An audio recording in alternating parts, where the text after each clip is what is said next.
El Instituto Latinoamericano de Relaciones Internacionales se une con un granito de arena para colaborar con la comunidad académica de la universidad, con cada uno de sus estudiantes en distintas disciplinas y con un entorno que sigue con mucho interés las actividades internacionales. Y tenemos el privilegio hoy día de contar con un importante número de participantes en este Zoom virtual, y tenemos hoy día el privilegio de contar con un gran invitado que está ubicado al costado, al centro, junto a la rectora y al presidente del Consejo Académico del Instituto. Yo solamente quisiera ofrecer un panorama muy general de lo que van a consistir las actividades del Instituto durante este año. Estamos preocupados de lo que está sucediendo naturalmente en la región y también en el mundo respecto a lo que debe ser este año en el análisis de la temática internacional. Se va a comenzar este ciclo con la presentación de don Mariano Fernández, que va a ser presentado, como les digo, por Patricio Leiva. Posteriormente nos vamos a concentrar en Rusia y Ucrania, posteriormente Hamas, la guerra de Hamas, los desafíos y oportunidades para la política internacional en el tema de migraciones. Tenemos también el futuro de la asociación estratégica entre América Latina y el Caribe y la Unión Europea. Tenemos el Tratado Inter-TPP-11, el proceso electoral en Estados Unidos, China y su expansión global, el proceso, tenemos un tema también de India como potencia emergente, medio ambiente e innovación tecnológica, las políticas sociales de los países escandinavos, la política exterior y el desarrollo social. Son temas bastante centrales en la política exterior, en lo cual nos vamos a concentrar durante el presente año, y que es un privilegio para nosotros poder hacer el aporte con muy distinguidos académicos y especialistas en el área exterior, para que van a estar a disposición de ustedes para generar un diálogo, como le digo, y poder efectuar una reflexión conjunta sobre estos temas. Y nuestro invitado de hoy, sin duda, tiene una experiencia tremenda en todo lo que es el manejo de la política internacional, y que quisiéramos aprovechar si dentro de su contexto él puede referirse naturalmente a América Latina, a la crisis que estamos viviendo en materia de integración en América Latina. Quizás su visión puede ser muy enriquecedora para nosotros, lo que ha sido la política comercial y para la política exterior, esta combinación que la actual administración, la transversalización del enfoque de género y derechos humanos, que ha sido quizá una de las características de la política exterior actual. Puede ser interesante su visión, y esa, desde luego, y lo desarrollo de las capacidades institucionales de la Cancillería también, pues quizás, si tiene la oportunidad de referirse a eso, sería excelente.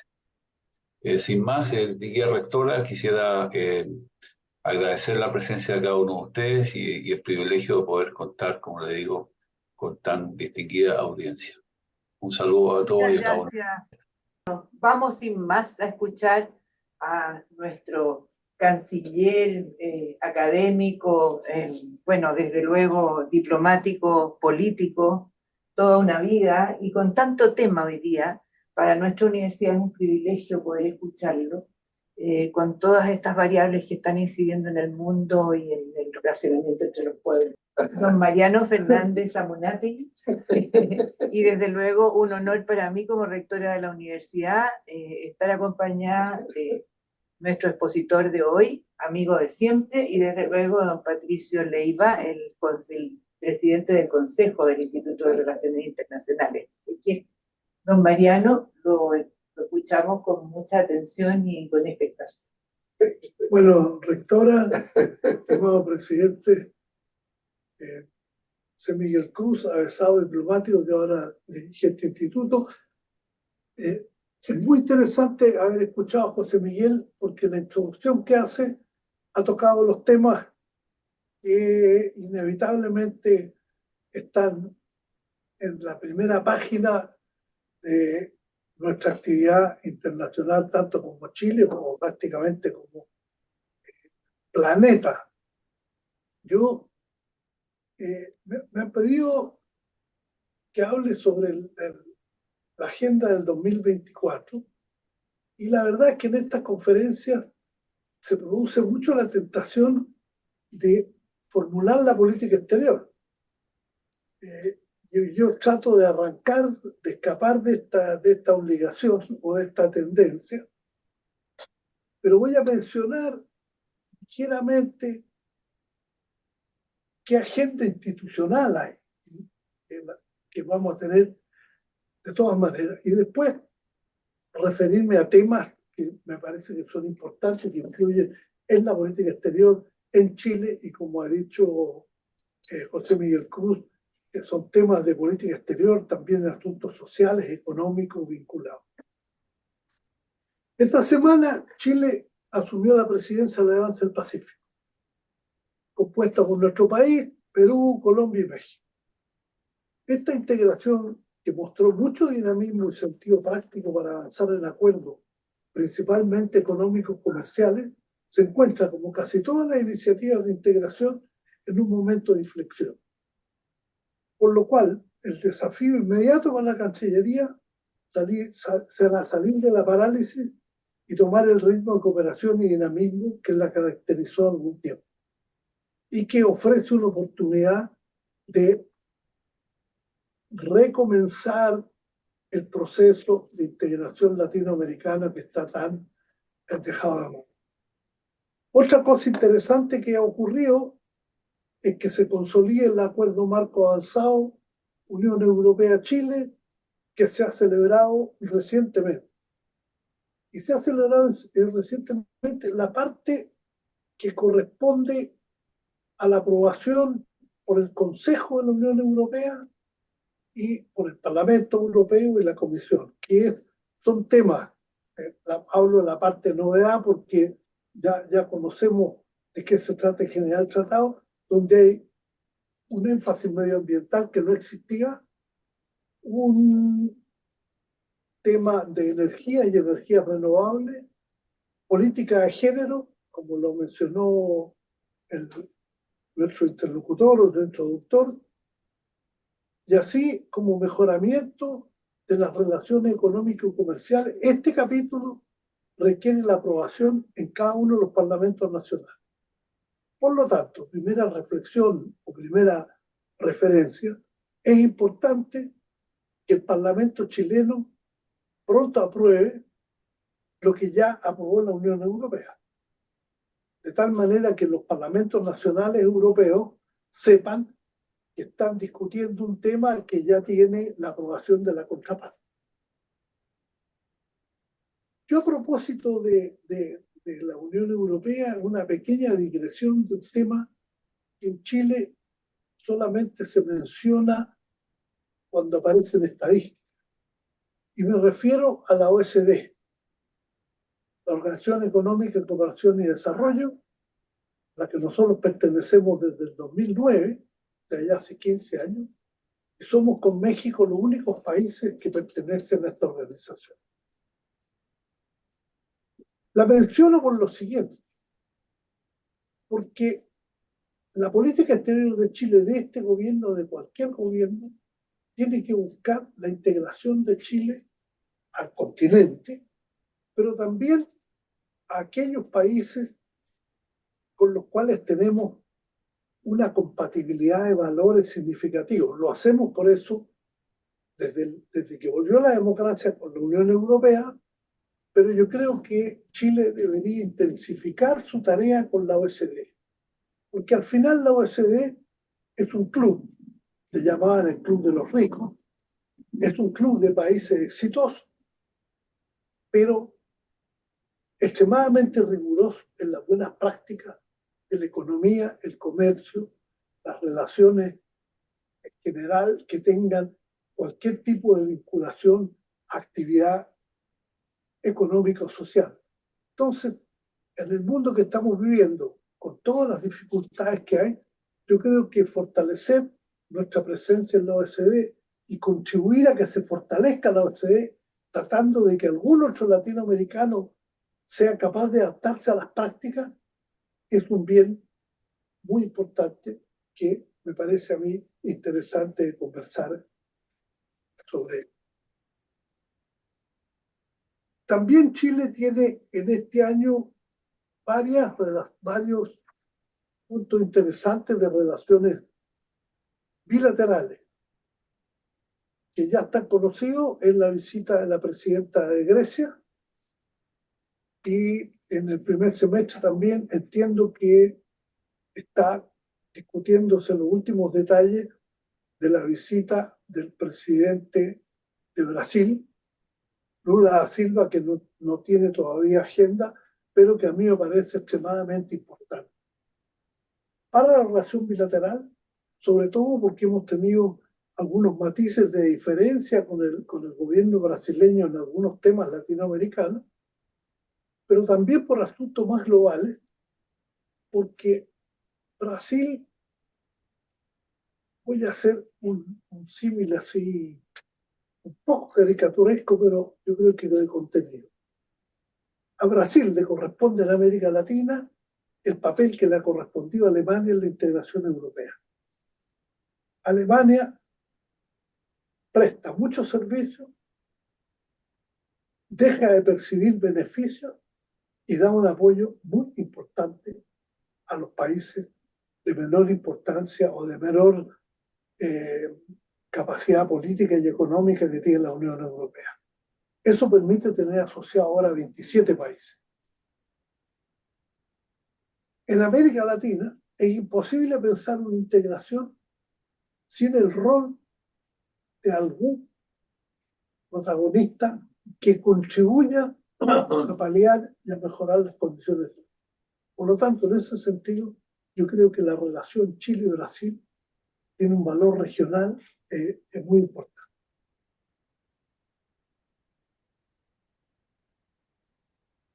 Después mencionaría como desafíos regionales.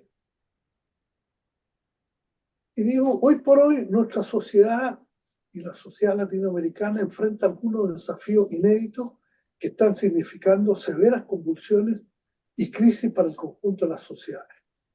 Me refiero al crimen organizado, al narcotráfico, sus secuelas de sicariato, la muerte y la violencia, y también la corrupción en muchas oportunidades vinculadas a estos crímenes.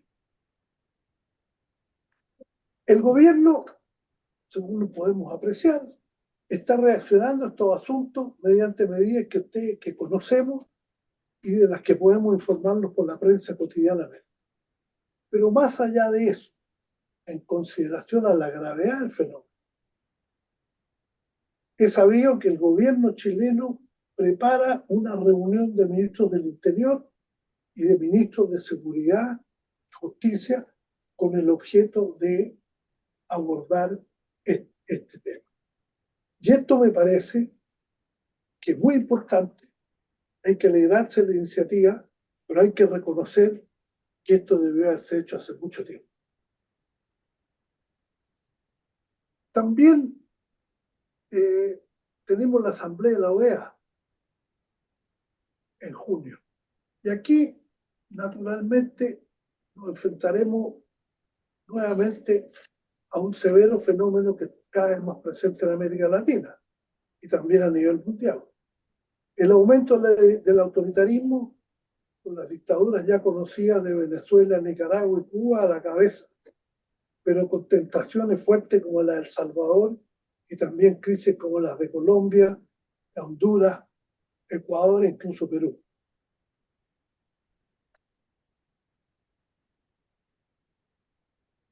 Por último, digamos, no por último, segunda parte, vamos a tener también un momento de discusión importante, porque entre el 24 y 25 de septiembre se reúnen los jefes de Estado en la Asamblea General de Naciones Unidas. Y ahí tópicos fundamentales serán la invasión de Rusia a Ucrania, el conflicto israelí-Hamas en pleno desarrollo actualmente. Ahí puedo informar que 6 ex cancilleres chilenos, Carlos Figueroa, José Miguel Insulza, Heraldo Muñoz, Ignacio Boca, Antonio Rejón y yo mismo, le hemos enviado una carta al secretario general de Naciones Unidas, Antonio Guterres, apoyándolo y estimulando que continúe fuerte en su búsqueda de que por algún camino se encuentre la solución de los dos estados. Y ahí yo tengo una convicción muy personal. No veo que haya ninguna posibilidad de paz si no se avanza hacia los dos estados entre Palestina e Israel. Esto lo vengo trabajando hace tiempo, lo he seguido en muchos sentidos. Vemos que las dos partes en este momento no están de acuerdo, pero no se ve, sea que el triunfo sea israelí o que el incidente actual, o que se prolongue la discusión, vamos a mantener en un estado de guerra, de conflicto y de terrorismo brutal en la zona.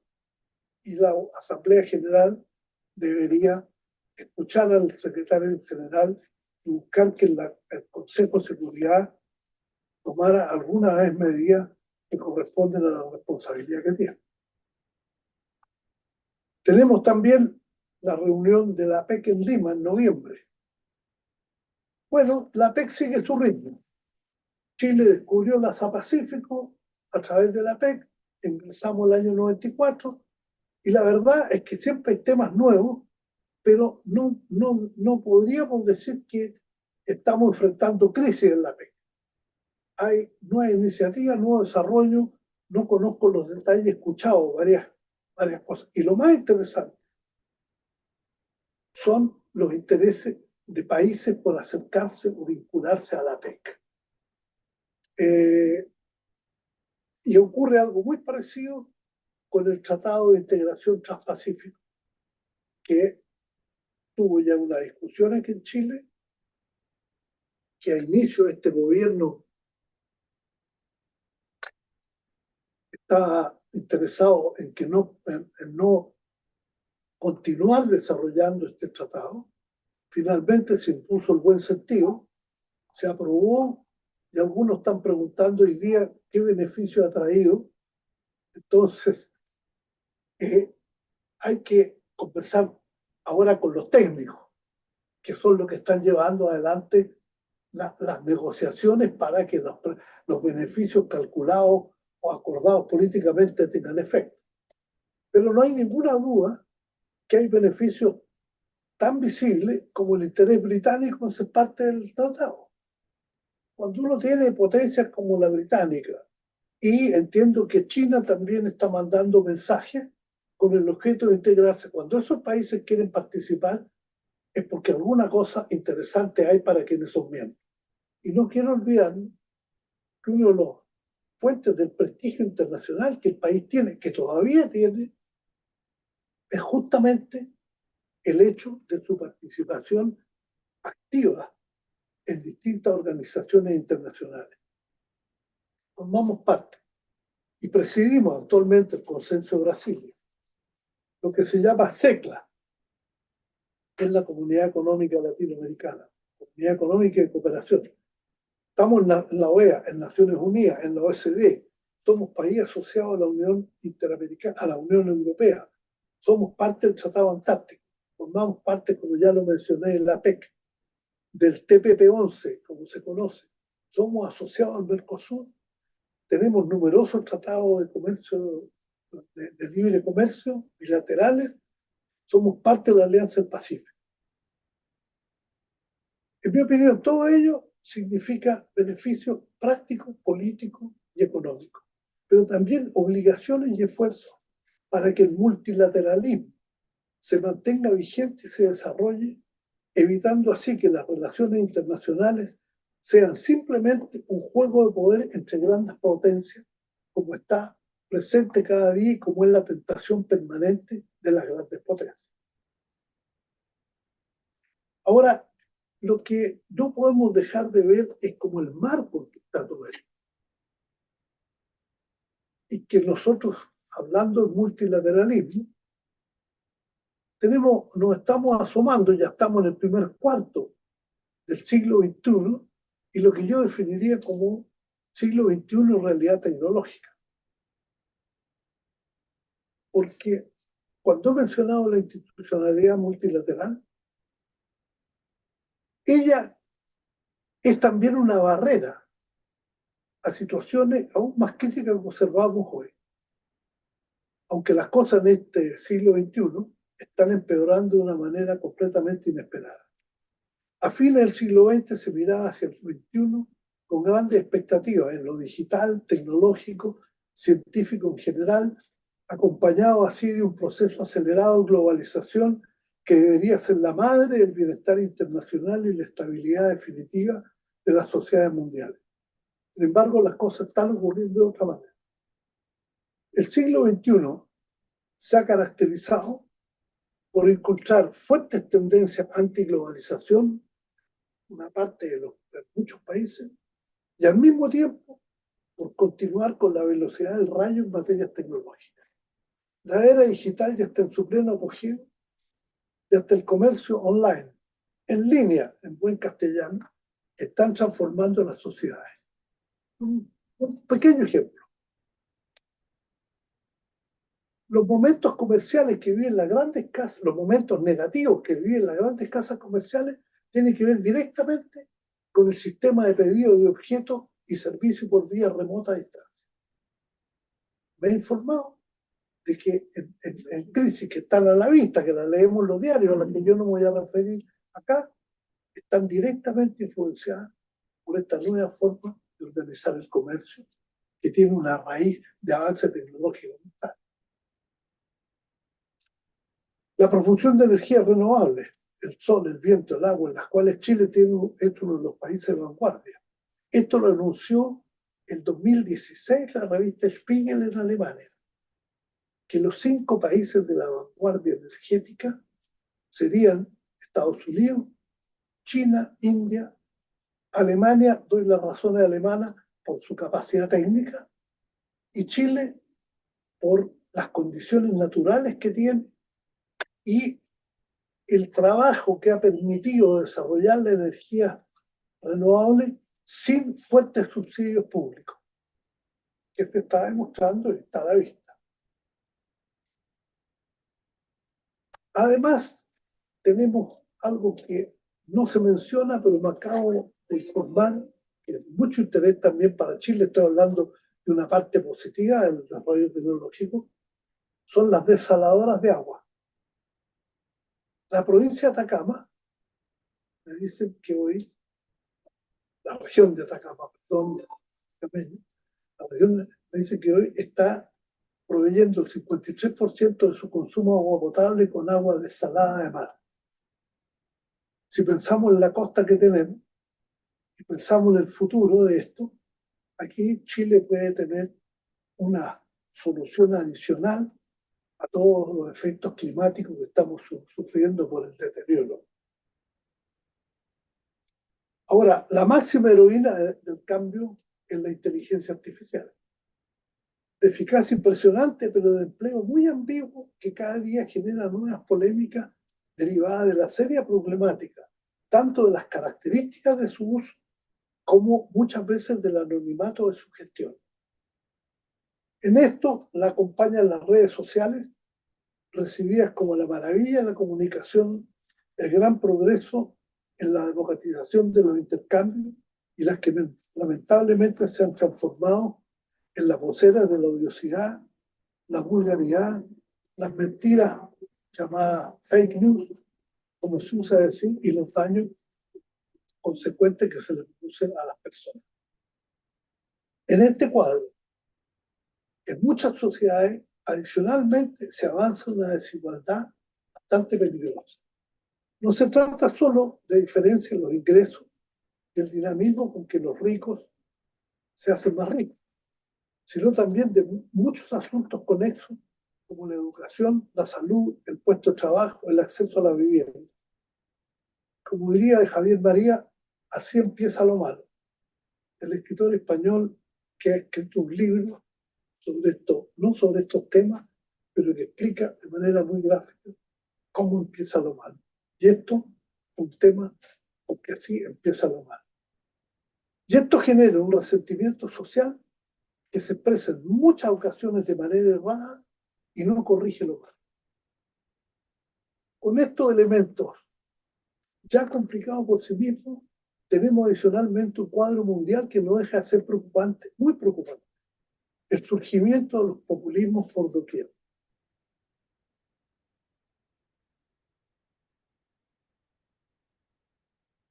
Diríamos, aquí estamos democracia versus autocracia, con características muy diversas, en muy diversos lugares del planeta, pero todos ellos orientados a un solo objetivo: instalar un poder autoritario, habitualmente encabezado por un único líder con pretensiones carismáticas, a veces muy discutibles. Nos vemos francamente un mundo que muchos pensamos que estaba superado. Aquí tenemos el gran desafío político de los próximos años y también gran desafío político a la política exterior.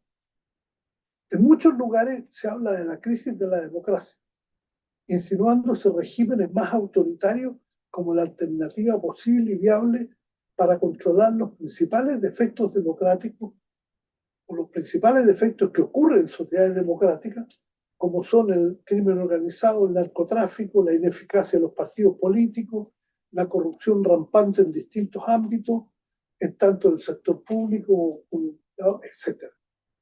Y estas son las debilidades estructurales de la democracia, debidas porque existe la libertad de expresión, la libertad económica, la obligación de transparencia, la movilidad de las personas, las mercaderías y los servicios. Estas expresiones de la vida, malévolas o dañinas, se derivan de los principales valores de la democracia: libertad y libertades, derechos humanos, alternancia en el poder, justicia sin discriminación, acceso a los bienes públicos en la medida de lo posible. Entonces la democracia siempre será débil, porque incluso los derechos del criminal están protegidos. En cambio, este enjambre de valores y su violación constituye un atractivo máximo para quienes desean ejercer el poder a su regalado.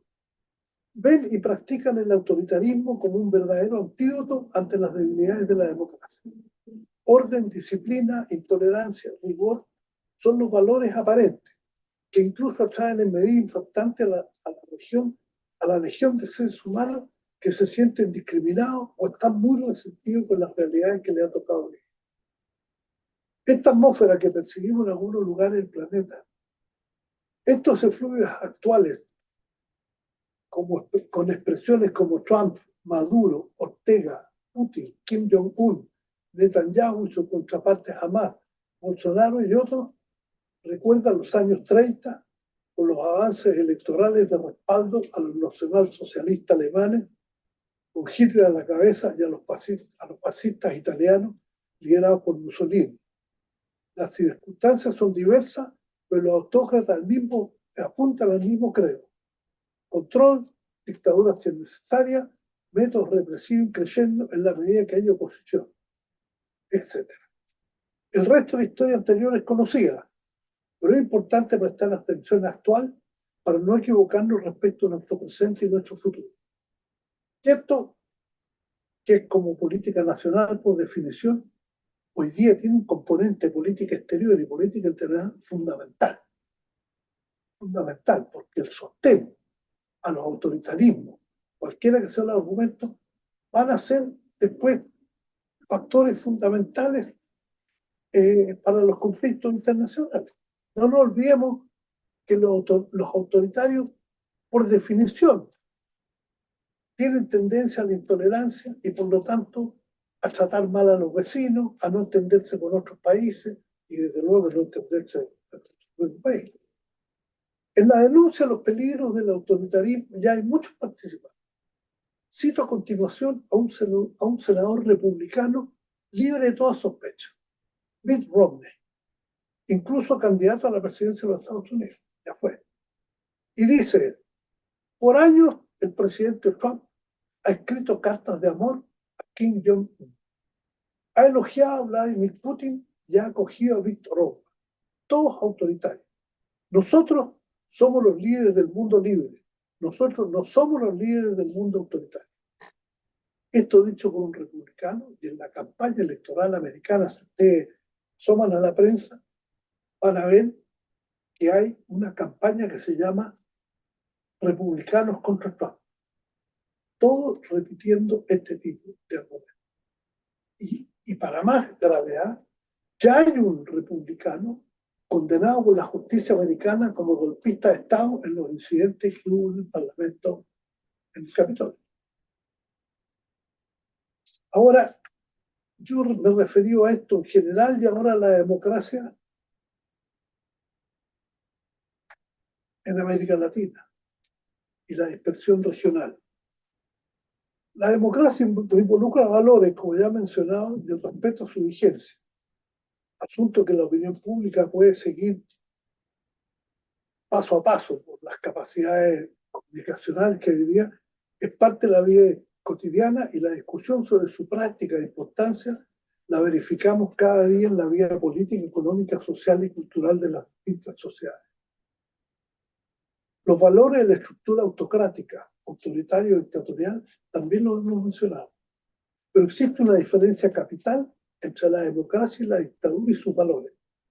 En la democracia ellos son verdaderos, en la dictadura son falsos. El único valor importante y soberano en una dictadura es que el dictador o autócrata permanezca en el poder. Se comprueba rápidamente que en la dictadura todo es sin falla, incluso las elecciones. Pero resulta difícil de creer que las elecciones se ganen con un 80, un 85, un 90% de los votos. Y así otros hechos y acciones. El momento en que en la dictadura se produce un proceso de información es aquel en que el dictador muere naturalmente o con auxilio de terceros y emerge el nuevo dictador. Para la política exterior de Chile, este es un capítulo que pareciera aún lejano. Todavía no tenemos candidatos que deseen perpetuarse en el poder, pidiendo cambio constitucional solo para eso, pero estamos frente a tareas, no solo con la agenda mencionada previamente, sino con las necesarias medidas para avanzar el desarrollo general del país, vinculado intrínsecamente con América Latina en primer lugar. Tenemos un continente fragmentado como pocas veces antes en la historia. Ustedes lo ven a diario. Un bonito ejemplo es la relación de Chile con Venezuela. Otro ha sido la de México con Perú. Aquí en México no se ha transferido la presidencia pro tempore de la Alianza del Pacífico, sin mayores razones que la situación crítica que había dado origen al golpe, intento de golpe de Estado que tuvo el presidente peruano. Chile intentará, y ahí me refiero a temas de política exterior, que espero que se produzca de esa manera, pero me imagino que está en el programa, con respaldo nacional, hacer de su liderazgo del consenso de Brasilia un esfuerzo de integración. Pero será una tarea sumamente difícil. En una palabra, las grandes decisiones, es decir, las de los gobernantes reunidos en foros u organizaciones en América Latina, terminan siempre de manera discursiva. Pero, digámoslo, con una cierta decepción. No se coloca un solo ladrillo de integración. Cuando se mira la Unión Europea, diga, tan resplandeciente, que todo el día se habla de las críticas de la Unión Europea, no hay que olvidar que empezó por una pequeña decisión de declarar comunitario el carbón y el acero en los años 50. Y fue la decisión de cada día colocar un ladrillo nuevo lo que ha permitido esta verdadera, magnífica torre, fortaleza democrática que es la Unión Europea, que por lo demás ha atraído a todos los países europeos después de la Segunda Guerra que formaban parte de lo que se llamó la cortina de hierro de la Unión Soviética. Lo primero que hicieron los países bálticos fue agregarse a la Unión Europea. Y así siguieron todos. En América Latina seguimos más preocupados de confrontación y dispersión que de ir colocando un ladrillo. Y si hay una propuesta de colocar un ladrillo, se desecha porque a mí me habría gustado colocar el ladrillo. No estoy en contra de ponerlo, pero no que lo ponga otro. Entonces, esto, esto es francamente, mira, el gran desafío global que tenemos, ¿verdad? Avanzamos en todos los otros temas, pero tenemos que lograr una mancomunidad, a lo menos sudamericana, con algunas reglas. Que alguna vez tuvimos al inicio, el Grupo de Río, por ejemplo, fue un lugar interesante. Se suspendió a Perú cuando Fujimori inició la dictadura, pero ahora no había ninguna voluntad de suspender a Venezuela, que también tiene una dictadura. Entonces todavía seguimos francamente sin entrar a la cancha a jugar el partido que tenemos que jugar. Y esto está ocurriendo en otras partes del mundo. La ASEAN en el Asia, a su manera, la Unión Europea. En fin, hoy día han visto la Unión de Países Africanos. La Unión de Países Africanos nosotros la miramos como un planeta exógeno. Sin embargo, la Unión de Países Africanos tiene 54 miembros y en Naciones Unidas son 54 votos para cualquiera que sea la decisión. O sea, logrando influencia política, sobre todo ahora que hay algunos países africanos que han tomado un rumbo muy interesante, que también correspondería que Chile empiece a preocuparse más adelante por ello. Bueno, yo mencioné que Chile estaría convocando a una reunión de ministros del Interior y Justicia para combatir estos desaguisados que hay hoy día que son peligrosísimos, pero no se ve en el continente una voluntad de haber avanzado en esta materia cuando esto se está transformando en una lacra feroz. Y no es solamente por todo lo que anuncia la televisión en Chile todas las mañanas sobre asuntos y asuntos. Es porque también esto se está convirtiendo en una realidad. No es simplemente una cuestión comunitaria. He visto que en Argentina, donde tengo gente muy amiga, que dejó a la gente salir en la noche, que se están matando entre las mafias de manera directa. Entonces, este es un panorama brutal para nuestra política, para nuestra política exterior.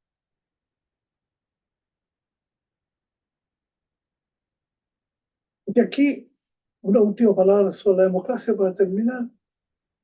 Hay un interesante cientista político español que dice, el problema, las debilidades de la democracia no son tales. La democracia es el mejor régimen que se ha instalado en la tierra por los valores que involucra. Valores de los derechos y valores de las obligaciones.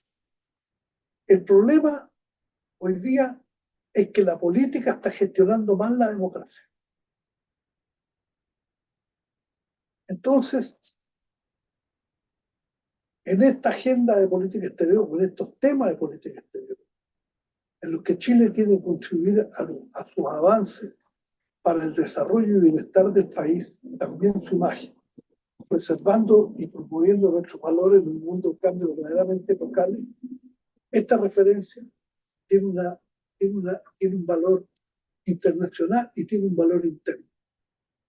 El mundo responsable, la gente, nosotros los responsables de la democracia, yo creo que Innerarity tiene razón cuando dice, no es la democracia el problema, la política está gestionando mal la democracia. Y esto es una reunión para hablar de política exterior, yo creo que son temas cruciales para la política exterior. Hoy día, si lo miramos desde otro lado, ustedes van a ver que la política exterior es la mitad o más de un gobierno. Agricultura, política exterior. Obras públicas, política exterior. Donde ustedes quieran, educación, política exterior. En los temas que quieran tocar, esto está atravesado por la política exterior. Y el Estado, en general, también como política exterior, porque la densidad de habitantes, los nuevos, la nueva, por así decirlo, la nueva foto geográfica con todas las comunicaciones de infraestructura, de logística, electrónica o lo que sea, ya no permite que uno viva practicando una política interna, olvidado de la política exterior. Y una política exterior ya no vive de hacer gestiones respecto de temas diplomáticos muy específicos, sino está llevando adelante todo, presentando toda la columna vertebral de su propia sociedad, que tiene una instalación en la política exterior muy importante. Y que a lo mejor yo me extendí en los términos para la gente. Perfecto. La verdad es que muy motivadora su presentación. Profesor, ministro, ¿qué más le digo? Don Mariano. Para nuestra universidad es un privilegio haber escuchado este planteamiento, que lo que hace es mostrarnos justamente, como dijo él, un cambio focal, ¿no? José Miguel, nuestro director, nos gustaría saber si hay preguntas de parte de las personas que nos han hoy día acompañado en esta exposición de nuestro profesor Fernández, o hay algún comentario que haya de parte de los participantes para poder extraer al máximo justamente esta presentación, que ahora puede dar lugar a más reflexiones que son muy útiles para todos y cada uno. Ahí hay una pregunta, ahí hay una pregunta, anoté yo, está escrito Martín Garrido. Sí, hay varias preguntas. Si gusta, José Miguel, yo las puedo leer para que queden ahí registradas, ¿no? Claudio Rojas pregunta, dice, pide un comentario sobre Ucrania, dice, y su comercio en las economías del TTP-11, refiriéndose a que su participación sería marginal respecto al comercio exterior que realiza. Más bien argumenta que entiende que es más bien un interés por la disputa geopolítica. Entiendo que no es Ucrania, sino que es Reino Unido, ¿eh? Ok, pero aquí dice UK, yo asumo que puede ser. No, UK es United Kingdom, o sea, Ok, Reino Unido. perdón. Luego está Daniel Santibáñez, que plantea una pregunta. Dice, muchas gracias por la conferencia. Le gustaría plantear la siguiente pregunta. Tomando en cuenta la polarización política presente en las últimas elecciones presidenciales de Brasil, ¿considera usted que el liderazgo de este país en la región respecto del desarrollo de la integración y multilateralismo, ¿no es cierto?, es visto como una política de Estado o se ve modificada según la identidad política del gobierno de turno?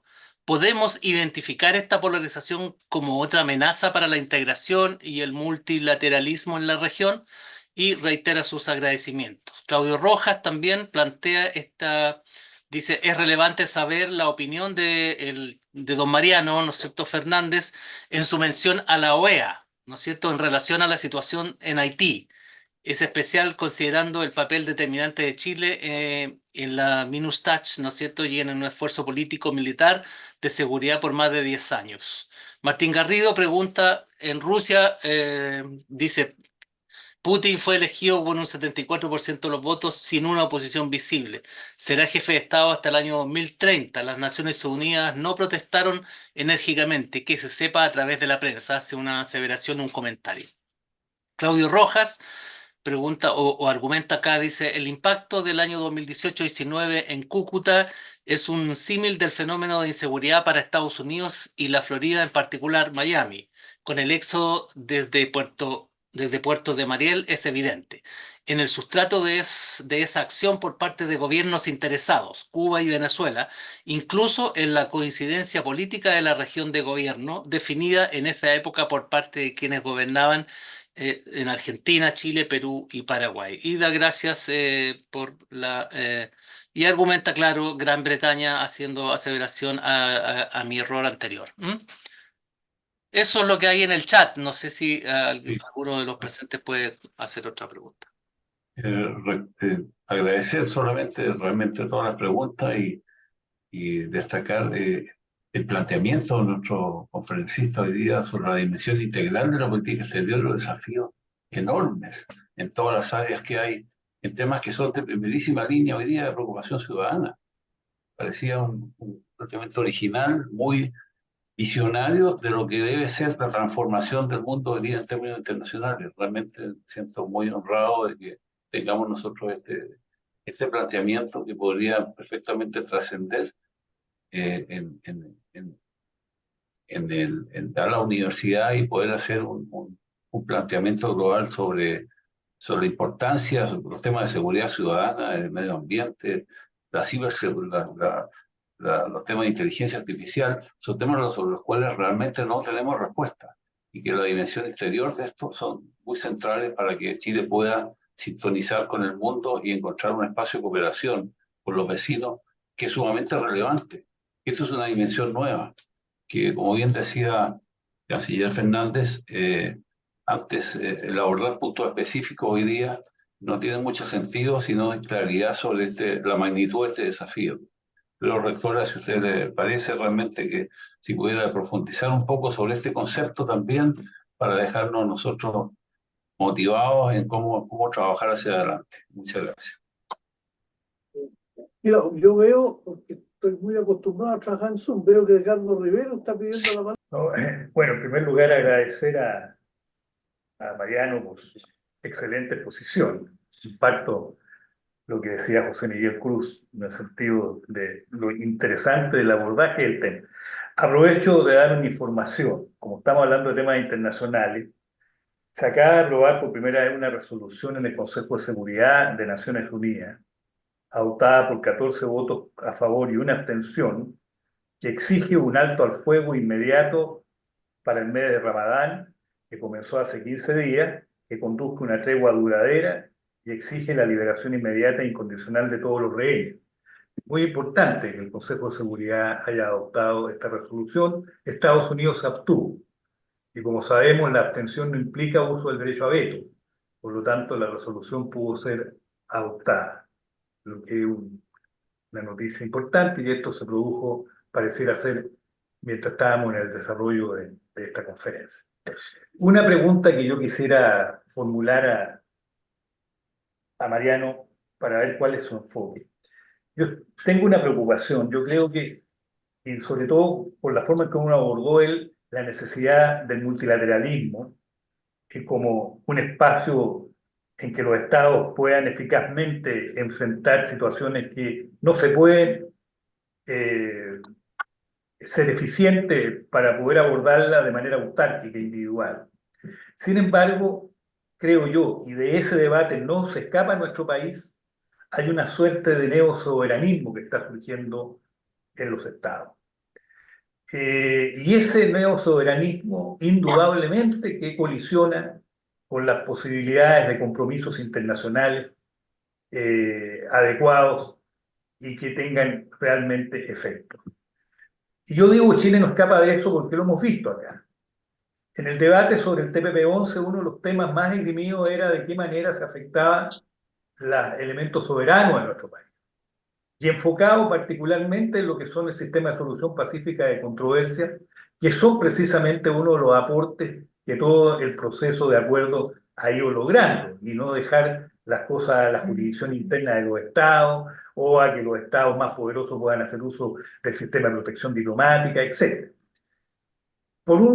Esto fue dirigido y guiado por una parte del pensamiento político e ideológico de nuestro país, pero por otro lado también un neosoberanismo en otros temas, donde también el argumento es la soberanía. Por ejemplo, Chile se demoró en ratificar Escazú precisamente bajo el argumento de cómo se afectaba la soberanía de nuestro país, y también se dirimía mucho el tema del riesgo de ir a sistemas de solución de controversias si en un momento determinado esto se producía, solución de controversia internacional. Entonces mi pregunta es a Mariano, ¿cómo ve esto que a mi juicio constituye un problema y un elemento adverso a las posibilidades de ir fortaleciendo y no debilitando los procesos de acuerdos internacionales y también el desarrollo del multilateralismo en sí? Mira, yo voy a empezar por la pregunta de Edgardo, fíjate. Claro. Por lo siguiente, porque yo no lo mencioné el neosoveranismo, pero menciono el resentimiento de gente contra la globalización. Porque ahí, ¿qué sucede? Están lo que llaman los perdedores de la globalización. Y entonces lo dice muy bien Edgardo. Hay unos que practican el neosoveranismo como actividad antiimperialista o la posición de este subsecretario que tuvimos frente al TPP-11. Es porque vamos, esto es dependencia, esto significa nada para Chile. Y tenemos el neosoveranismo del otro lado, por así decirlo, ni siquiera de derecha, a propósito de las pérdidas o de la pérdida de importancia que sienten algunos en su poder respecto a lo que está ocurriendo. ¿Dónde está lo grave? Por eso me gusta que haya usado la palabra neo. Lo grave es que estas dos tendencias quieren, no digo eliminar, pero reducir el multilateralismo. O sea, reducir la cooperación, reducir, es decir, permitir tener una autonomía o una independencia que al final no es tal, pero que trabaja fuertemente contra los organismos internacionales y contra las decisiones internacionales que comprometen al país. La convivencia. Pero mira, Edgardo, que está convertido en un internacionalista de primera línea, yo hago una reflexión muy elemental. Si uno piensa en las cuestiones más básicas de la vida, mi libertad limita con la libertad de otro. Para que la libertad de otro y la mía no entren en conflicto, cooperamos buscando alguna manera de convivir para que practiquemos los dos las libertades sin que tengamos conflicto. Bueno, de eso se trata la vida pública. La suma de ciudadanos se organiza, ya había la vieja definición de educación cívica. El Estado es la nación políticamente organizada. Y los Estados, a su vez, tienen relaciones diplomáticas para poder convivir unos con otros. Y en el mundo actual, tú muestras que no basta la cooperación bilateral, sino que tiene que hacer cosas más globales. En fin, entre otras cosas, porque hay unos muy poderosos y otros menos, entonces practica todo esto. Y ha surgido una respuesta, que es este neosoveranismo. Y sobre todo, lo complejo del neosoveranismo es que el neosoveranismo apunta, sin decirlo, al autoritarismo. Facilita el autoritarismo. Así que eso, agradezco mucho, Edgardo, el tema. Después, respecto al TPP-11 y lo de Claudio Rojas, yo creo que puede tener razón. Yo no sé si Gran Bretaña se acerca porque va a tener un gran beneficio comercial económico o porque la prestigia o le permite entrar en... Bueno, pero es que así es la vida. Chile a lo mejor no tiene todos los beneficios económicos que quisiera tener en el TPP-11, y hay otra gente que también se beneficia de esto, pero lo que no cabe duda es que te prestigia globalmente el estar en clubes o estar asociado en mundos donde las cosas se hacen bien y avanzan hacia el futuro. Entonces, si Gran Bretaña ve en el TPP-11 razones que no son comerciales ni económicas para participar, bueno, esta es una razón adicional para decir yo en el TPP-11 no solamente quiero estar, sino que quiero estar en una posición importante. Eso me parece a mí. Después alguien, no sé quién planteó Brasil, los gobiernos de turno y el rol de Brasil en la integración latinoamericana. Me gustó mucho el uso de la palabra política de Estado. No, he tratado de no usarla porque la hemos llegado a manosear en Chile.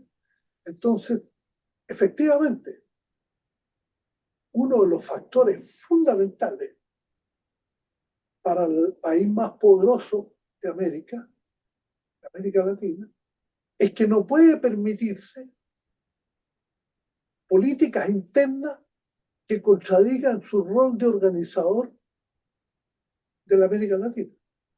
Como no se la ha permitido Alemania después de la guerra, y como hoy día está viviendo una crisis bastante compleja con el surgimiento de Alternative für Deutschland, o lo que está sucediendo también en Holanda, pero lo que en Alemania es mucho más grave, porque es el termostato de Europa.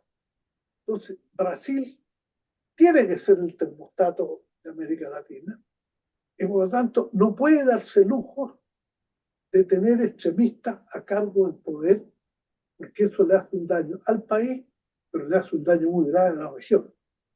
Y sobre todo, impulsa a Brasil, que ya tiene una cierta inercia de país grande, a priorizar los BRICS o sus políticas bilaterales de entendimiento con Estados Unidos, con quien sea, y el barrio queda un poco a la deriva. Entonces, a mí me parece que o ella y Haití, bueno, aquí me tocan el corazón porque pero voy a tratar de sintetizar.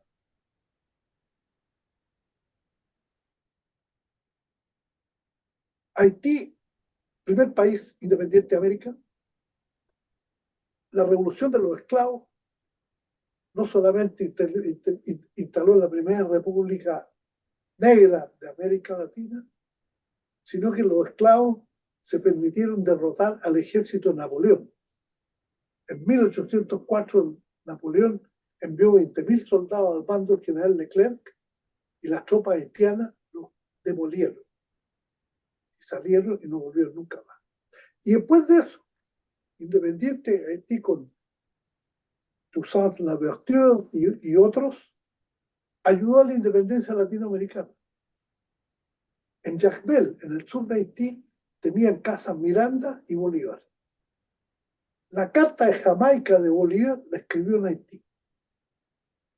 Y Francisco Miranda, que era un frívolo irredento, tenía instalado ahí una retaguardia para todas las aventuras que tenía en distintas partes del mundo. Los dos, yo estuve en las casas de Jacmel ahí de ellos. Y esto avanzó a golpes, lo invadió Estados Unidos, nunca hubo una estabilidad democrática. El periodo más estable fue a partir del 2004, cuando intervino la MINUSTA, Naciones Unidas, que incluso, aunque hubo golpes y cosas en la caída de Aristide, pero Preval y Aristide, al final hubo una cierta estabilidad. Cuando yo tomé el mando, después del terremoto, que fue un retroceso muy grande, entonces retomamos la actividad y logramos en ese periodo gobierno elegido, parlamento funcionando, Corte Suprema, Tribunal Electoral. Y yo recuerdo, creo que hubo un crimen que se podría atribuir a razones políticas en Chequia y un par de secuestros, pero incluso la tenía Cité Soleil. La visité yo varias veces y me recibió la radio y conversé con la gente y me pasé por ahí y fue un clima bastante. A mí me prorrogaron el mandato, me quedé 8 años más y en el segundo periodo mi posición, como es hoy día la misma, es decirle al Consejo de Seguridad: hay que reducir las Fuerzas Armadas y aumentar la policía. O sea, hay algunos ejércitos que realmente ya cumplieron su función, necesitamos mucho más policía, porque el orden público es lo que hay que proteger, y necesitamos un programa de desarrollo que dé empleo y construya. En Haití no hay camino. Yo para trasladarme de una ciudad a otra tomaba helicóptero. Tú podías ese camino, pero de Puerto Príncipe al Cabo Haitiano, que serán 300 kilómetros, 250, tú te puedes demorar 8 horas. Y hacia el sur la misma cosa. Bueno, terminé yo el periodo y Naciones Unidas consideró que está hecho su trabajo y tomaron la decisión de cerrar la misión, que se demoró desde que yo salí 1 año y medio, 2, porque hubo una transición, y dejaron una oficina, pero sin mandato de lo que se llama el capítulo 7 de la Carta de Naciones Unidas, que es el mandato de imponer la paz, que quiere decir yo ando armado y no cogobierno o gobierno, dependiendo de las circunstancias. Y al poco tiempo empezamos a tener todas las dificultades que se conocen. Se eligió al sucesor, todavía con la inercia de lo que venía. El sucesor fue asesinado, el presidente Jovenel Moïse fue asesinado por sicarios, y me cuentan que ni siquiera la Guardia lo defendió, y después tomó a Alain Réry, que era un personaje, primer ministro, pero bastante siguió el cabo. Trataron de traer los soldados de Kenia, y miren lo que estamos hoy día. Hoy día estamos en la culminación de la crisis. Entonces, hay que tener intervención internacional, porque el gran defecto haitiano, en la elite hay mucha inteligencia, hay mucha gente con capacidad, pero el 85% de los profesionales haitianos vive fuera de Haití. Pero lo que a los haitianos les cuesta, francamente, es ser gregario. O sea, es siempre como destinos individuales. Y eso crea mucho problema. Yo creo que Naciones Unidas tiene que intervenir, pero si no hay un plan que dé empleo, porque la gente con empleo tiene menos tendencia al delito. Si usted no tiene un trabajo que hacer, busca los medios para subsistir.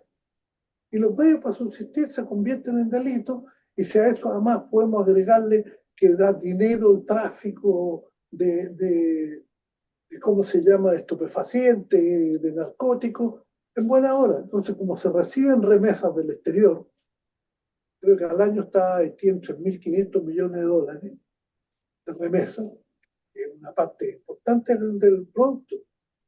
Entonces, se produce esta situación. Así que aquí hay que buscar, pero sin plan de desarrollo no tiene sentido intervenir. No tiene sentido porque no tiene arreglo este asunto. Haití después, Cúcuta, bueno, no quiero volver sobre Cúcuta. Esas son improvisaciones de política exterior que no hay que hacer jamás, porque se está pagando un precio muy alto por el viaje del presidente Piñera a Cúcuta, a hacer una tarea insólita con un canciller, además, que informó que a Maduro le quedan 15 días de poder. Hoy día yo le podría preguntar al canciller Ampuero qué opina de lo que dijo. Entonces, esas cosas no hay que permitirse. Esos son errores graves que después quedan mucho tiempo pendientes y muy complicados. Oiga, pero lo más importante es la noticia que nos dio Carlos.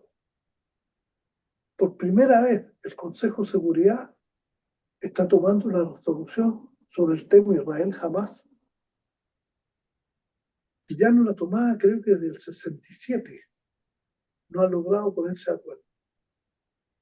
Y la abstención de Estados Unidos vota a favor. Es como la abstención rusa, es la abstención china. Entonces yo creo que esto augura un mejoramiento de la situación, y ojalá sea el primer paso para que el camino de la paz se logre, y la única manera de lograrlo es que se constituya en el territorio dos estados soberanos con garantía internacional de Naciones Unidas. Creo que contesté todas las preguntas. Gracias, muchas gracias, Edgardo. Milenko, por cierto, y luego yo con esto termino y dejo la palabra a Milenko para que podamos dar cierre a esta importante reunión de hoy. Muchas gracias. Milenko, escuchamos por favor tu... Muchas gracias. Bueno, agradecido enormemente de esta oportunidad de escuchar al canciller Fernández y a la Universidad Miguel de Cervantes por darnos esta magnífica ocasión. La verdad es que se han tocado una enorme cantidad de temas. Mariano ha sido muy amplio, muy generoso en sus conceptos y además en las preguntas, porque ahí ahondamos en ciertas cosas. Yo quería volver un poquito al origen, vale decir, Política Exterior de Chile 2004. Sé que Mariano obviamente al inicio dijo yo no quiero pautear, no quiero establecer la política exterior, porque a veces cuando se habla de estos temas se tiende a decir lo que habría que hacer o por dónde habría que ir. Pero la verdad es que me interesa un punto muy importante que es la situación vecinal. No se mencionó Bolivia, no se mencionó Argentina, se mencionó Perú como parte de lo que estamos haciendo en la Alianza del Pacífico, el tema del APEC. Es curioso, Perú que ingresó mucho después que nosotros al APEC, este es el tercer año que organiza el año del APEC y tendrá una tercera cumbre. A mí me duele mucho eso porque participé en la organización del año 2004, la única vez que tuvimos el APEC acá, pero veo que otros países se lo toman más en serio y hacen las cosas sin tener tanto miramiento sobre temas presupuestarios y otros. Pero, Mariano, la pregunta es, ¿cómo ves tú el tema vecinal propiamente tal, una relación con Milei que obviamente nos vamos a entender, pero que no parte de la base de una relación quizás afectiva como podríamos haber tenido en otros momentos de la relación con Argentina? Bolivia en su Día del Mar hace 3 días o 2 días volvió a mencionar el tema del diálogo, de volver a conversar sobre el tema de la salida al mar. O sea, hay algunos temas ahí que permanecen y que afectan a nuestra política exterior. Y comparto, para cerrar esto, comparto íntegramente lo que menciona sobre la dificultad en la integración regional y la absoluta ausencia de Latinoamérica en el gran diálogo global. No tenemos presencia y habría que partir por hacer algo en la región que se intenta, pero es tan difícil. O sea, quisiera volver un poco a lo más cercano nuestro en los temas de política exterior. Muchas gracias y perdona, rectora, que estaba No, concluyendo enormemente, muy bien esta sesión, pero quería hacer esta pregunta. Muchas gracias, Edgardo, también por darme el tema de la palabra. Gracias. Bueno, Milenko, muchas gracias. Yo la verdad es que profeso no quise mencionar temas vecinales. Perú está mencionado a propósito de la Alianza del Pacífico y ¿cómo se llama? Y la APEC. Pero, y no lo hice por la tentación de explicar lo que hay que hacer. Porque cuando uno está hablando de Argentina, está hablando de Bolivia, o uno dice lo que hay que hacer, o mejor no referencia al tema. Yo preferí saltarme toda la cuestión vecinal más detalle. Ahora, hecha la pregunta, nosotros tenemos una obligación que no todos los gobiernos la han cumplido como corresponde. Y yo diría que esto también vale para este gobierno. En política exterior, como en todas las cosas de la vida pública, pero ya que estamos en política exterior, transferamos eso, lo fundamental es tener la iniciativa. Eso es lo fundamental. Cuando nosotros hicimos la negociación con la Unión Europea, y aquí está Patricio Leiva, que me sucedió a mí en el cargo, la logramos porque nunca perdimos la iniciativa. Nosotros tomamos la decisión aquí el año 90 de llegar a un acuerdo de nueva generación con la Unión Europea y empezamos a trabajar. Y era como hacer un túnel a través de la cordillera en los Andes. Y trabajamos, y al principio fue tibio, frío, tibio. El 95 logramos en Florencia firmar algo, etcétera, etcétera. Firmamos con la Unión Europea el 2002. En rigor, negociamos 12 años, pero nunca perdimos la iniciativa. Con los vecinos tiene el mismo valor este predicamento. Entonces, con Argentina, con el presidente Milei que tiene, y el embajador que tiene en Chile, tenemos que tomar iniciativa. Tomar iniciativa. O sea, no es simplemente que hay que revisar los plazos fronterizos, no es que tengamos esto, que tengamos un gabinete interministerial, hay que tomar iniciativa. Y francamente ahí uno prefiere no empezar a decirle al gobierno qué es lo que tiene que hacer. Porque cuando tú estás fuera del gobierno, tú criticas la acción gubernativa, respaldas las cosas que se hacen bien, pero no lo pauteas, porque es una mala idea. Si hay una idea buena, además la echa a perder si empieza a colocarla en la opinión pública como cuestión que se tiene que hacer. Entonces hay que tomar iniciativa. Y yo creo que la iniciativa está faltando desde hace mucho. Hay varios gobiernos chilenos que no han tomado iniciativa con la gente. Y perdona que voy a tener que hacer una referencia muy personal. Cuando me tocó ser ministro, justamente por tomar iniciativa dijimos, hagamos el tratado que se llamó después el Tratado Maipú. Tengamos un tratado que no toque ni el comercio ni la economía, sino que toque asuntos fundamentales de cara al futuro. Impulsar los túneles de cordillera que todavía están tenidos por razones de dinero, pero cuando estén construidos, aunque sea en el año 2050, la gente va a decir, esto fue una iniciativa magnífica, porque el turismo, la mercadería, las personas, el transporte, todo va a tener un beneficio entre los dos países fundamental. Y pusimos temas como la cooperación judicial, un modelo de libertad de tránsito de personas en la Tierra del Fuego para haberse operado a nivel, en fin, un conjunto de cosas que fueron nuevas, pero de las que no hemos avanzado. Entonces, es lo único que me atrevo a decir. Denle vigencia y utilicen los instrumentos que creamos en el 2009. Ya eso sería un avance muy importante. Y con Bolivia sí hay alguna cosa.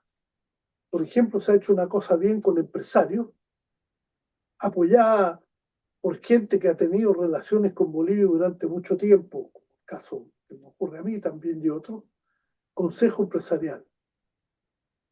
Y también tenemos que tener iniciativas. Y yo creo que con Bolivia las iniciativas pueden ser gigantescas. Gigantescas en muchos sentidos. Fíjate que una cosa que la gente conoce poco. Los principales colectores de uva en Chile son bolivianos. Pero son bolivianos que no son inmigrantes como suele ocurrir con otros países. Son inmigrantes de temporada, son trabajadores temporales. Entonces yo creo que se puede construir una legislación, un marco político, jurídico, para facilitar el ingreso, la salida, que también se le puede aplicar a chilenos que vayan a trabajar a Bolivia. Yo me he encontrado con chilenos haciendo trabajo en Bolivia, también interesante.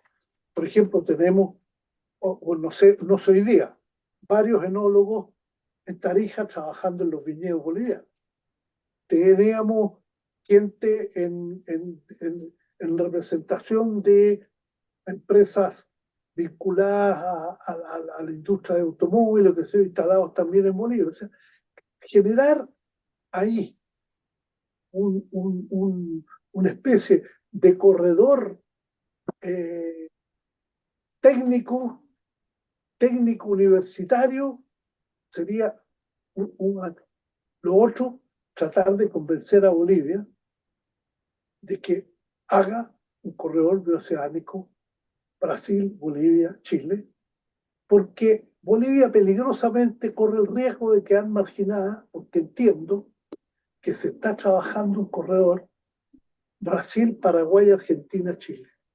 Si el corredor se arma Brasil, Paraguay, Argentina, Chile, francamente no va a haber un solo camión brasileño que tenga interés en pasar por Bolivia, porque además la traba principal boliviana es que la carga hay que descargarla en frontera y el recorrido boliviano lo hacen camiones bolivianos.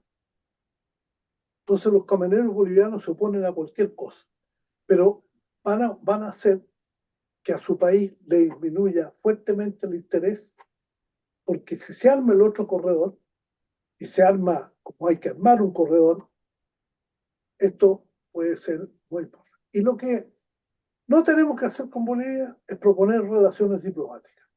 Se proponen relaciones diplomáticas y se arruina la relación inmediatamente. ¿Por qué? Porque está en la Constitución y porque es un argumento político antiguo de que se ganan votos supuestamente diciendo que Bolivia está enclaustrada y tiene que tener salida al mar, etc. Y ahí tampoco los amigos bolivianos contabilizan. Y voy a contar una anécdota nomás, pero que vale la pena en estas conversaciones así, como han tenido paciencia para escuchar algo. El presidente Lagos le propuso al presidente Mesa salida del petróleo boliviano por Arica por petición de las compañías manufactureras, petroleras, entiendo que inglesa y americana. Y el presidente Mesa dijo, ni un gramo de petróleo se habrá jamás por Chile. Lo que el presidente Lagos no mencionó, el presidente Mesa no sabía o no quiso saber, es que el año 53 se creó un gasoducto Sica-Sica-Arica, que todavía está en vigencia, cuya concesión es gratuita para Bolivia, y que este humilde subsecretario, en 1998, lo renovó por otros 50 años. Y en ese corredor, en ese gasoducto, corre petróleo para allá, para acá, para todos lados, agua, lo que quiera. Bolivia no paga un peso. Y por lo tanto, la declaración del presidente Mesa era completamente absurda. Y yo creo que el presidente Lagos está enterado por una cierta elegancia intelectual, no quiso mostrarle en la cara este asunto. Entonces, y podría mencionar otras cosas, pero por ahora eso. También hay que decir que hicimos el Tratado Libre Común, el Tratado Libre, el acuerdo de cooperación económica con Bolivia, y le cedimos 0 arancel a todos los bolivianos. Toda la mercadería boliviana de ese momento tiene 0 arancel para ingresar a Chile. Son pequeñas cosas. Entonces, yo creo que hay mucho que hacer, y como Milenko lo veo ahí de lejos, sin mencionar que queremos reabrir relaciones diplomáticas, porque eso vendrán por el peso de la historia después, cuando hayamos cumplido etapas nuevas en la integración latinoamericana. Muchas gracias, Mariano. Francamente, magistral su presentación, y yo diría, si me permiten, magistral su final. Porque por lo menos yo quiero comentarlo, y también junto con de verdad valorar y agradecer una vez más contar con la lucidez y la visión de personeros como Mariano Fernández en nuestra universidad. Ante este momento de cambios tan grandes, que en realidad es un cambio epocal, como él bien decía, la pregunta que uno se hacía en el transcurso, ¿no es cierto?, de su presentación es, tal vez no hemos vivido nunca antes en la historia, o al menos eso es lo que sentimos, una situación tan compleja como la que tenemos hoy, en el mundo y en Chile.